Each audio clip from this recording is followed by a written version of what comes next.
Good morning, good people. Happy Tuesday to you. It's Iceberg.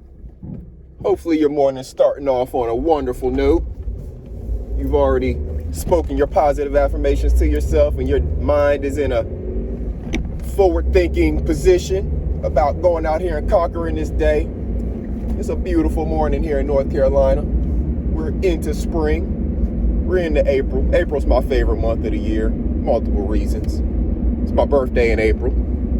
And then April's a month where a lot of new life comes into the world. A lot of different species have new life in April, whether it's, the trees and flowers and different things like that coming into bloom. A lot of animals, you'll see babies, running around in April, things like that. So April is a month where a lot of life comes into the world. Springtime, warming up. We're, cracking those freezing temperature nights and just having everything where it's nice and warm outside. My favorite time of the year. I don't like the winter. I'm not a fan of the cold weather at all. I definitely like the warmer weather. I'm good with summertime. It don't bother me. But April, that's my favorite month because, again, it's my birthday month. That's right. I'm not going to do any streams asking y'all to pay me for shots or nothing because I'm not doing shots for no money. Nah, I can't do that. Not the one. I'm not even a big drinker like that. So I'm definitely not about to get on YouTube and get drunk because people paying me for shots. We can do other things if y'all want, but that's not going to be my gimmick. Salute to everybody who does that. Y'all can have it. But hopefully everybody out there is doing something to bring some new life into your world. Are you planting something? Do you have some seeds growing? That's new life. You got a seed that's sprouting? That is new life. And it's exciting to watch that new life grow. It's exciting to see those things take place. If you have kids, great experiment. I talked about this last year, but I know everybody wasn't here last year.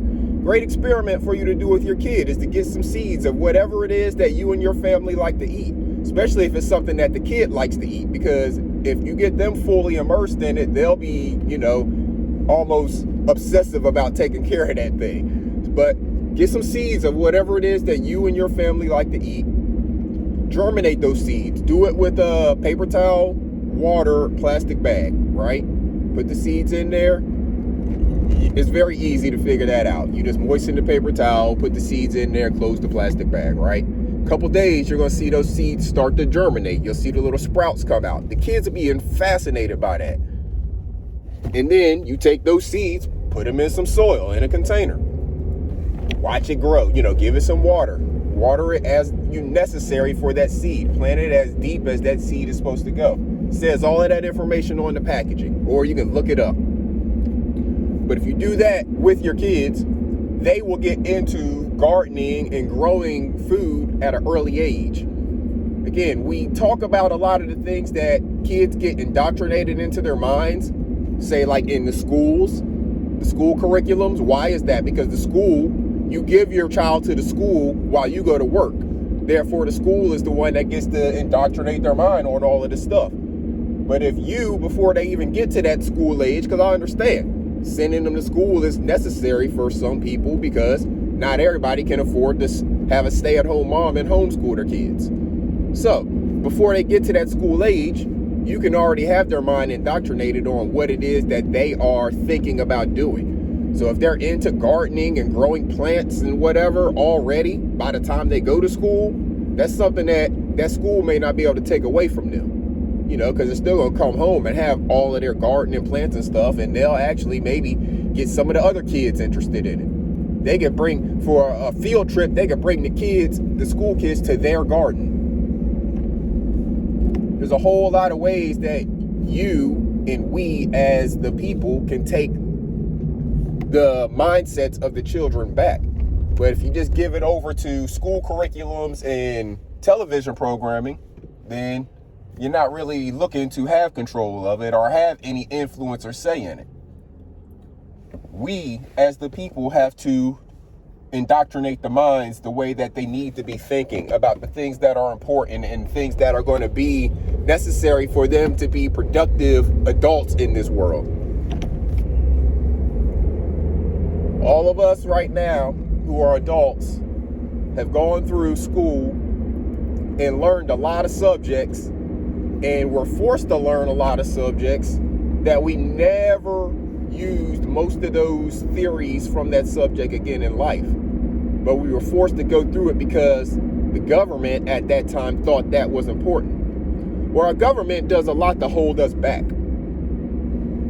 The things that they find are things that they put focus on being important are not necessarily the things that are necessary to be important for the people. Like, what are they focusing on right now? Do you even know? The media ain't talking about it. All the media is talking about is Trump getting indicted, or Americans who keep getting their asses captured over in Russia. What the hell are you still doing there? That's what they're talking about. They're not talking about what the Congress is not doing. What has Congress done lately? What have they gotten passed during this session? How much of that has benefited you or us, the people? Think about it. Because these people are getting ready to start going around asking you for your vote again. They spend half their term in election cycle asking for your vote. This is the first half of their term. The first half of their term is almost over for the representatives. They're partially through it. What have they gotten done? Because here in a few months, they're going to come back asking you to vote for them again. So you got to hold those people accountable. You got to understand what it is that you sent them there to do, and whether or not they are actually doing the job that you sent them there to do, or are they continuing to hold you back, be a part of the system that's holding you back from your fullest potential and holding back your children from their fullest potential with the indoctrination and curriculum. This ain't an argument about what books are in schools, because all those books were there when we were growing up as well, and they didn't seem to harm any of us or cause us any confusion about any of the stuff that parents are outraged about now because the politicians and media tell them to be. The books aren't the problem. Half y'all's kids can't even read those books. Y'all know the majority of children are not reading at an 8th grade level, or you know that, right? All you gotta do is go look up the statistics. They're public record, but you don't know it. You're too worried about arguing about what's in the books, not paying attention to the fact that your kids can't read the books. Or maybe the fact that your kids are not thinking about reading the books because they're worried about whether or not they're gonna get shot that day at school. It's a whole lot of things that are more important than what books are in the library. Yet parents allow, and the people, I'm not just saying parents, people in general, the masses allow the politicians and the media to keep them focused on other nonsense and not holding accountable the people who are supposed to be the ones taking care of you and me and all of us. We got to get out of that indoctrination cycle, people. We got to start thinking for ourselves. We got to start holding people accountable when we send them or pay them to do a job. And if they're not doing it, then they got to get up out of there and we got to put somebody new in there. But it's up to us. We can't just keep sitting around complaining about stuff and expecting change. It's the definition of insanity. And y'all know I talk about mental health all the time. And I think the majority of Americans are really insane because they're doing the same thing over and over and expecting a different result. They'll send the same politician to Congress for 40 years. And not get any real benefit out of it, but they'll keep on voting for that person because their name is familiar and that person came around and has had a good campaign. Never looking back at the record of that person. It's insanity. And the majority of the people, the masses, are insane because they don't even think about the stuff. They don't even think for themselves. They just follow what somebody else says. It's not an okay way. It's not an okay way to live. It's not the way I choose to live. And I wish more of you would join me and live on your own. Live independent in your thought. Understand what these people are doing when you give them the power of your voice. That's what you're doing when you're sending somebody to Congress. You're giving them the power for your voice. Make sure the people that you're sending to Congress are speaking on your behalf and speaking for the good and betterment of you, and not maybe somebody who's opposed to you or somebody who's holding you down. Have a wonderful day, good people. It's beautiful here in the South, in North Carolina at least. I know in the Midwest, they're still having crazy tornadoes and stuff like that. Y'all live out there in that area. I know y'all kind of used to it, them flatlands. So make sure y'all stay safe, hunker down. Make sure you got your emergency evacuation plans mapped out. Make sure your children know your emergency evacuation plans. Make sure y'all taking care of yourselves. Make sure you're taking care of each other. Till next time, this Iceberg. Salute, good people.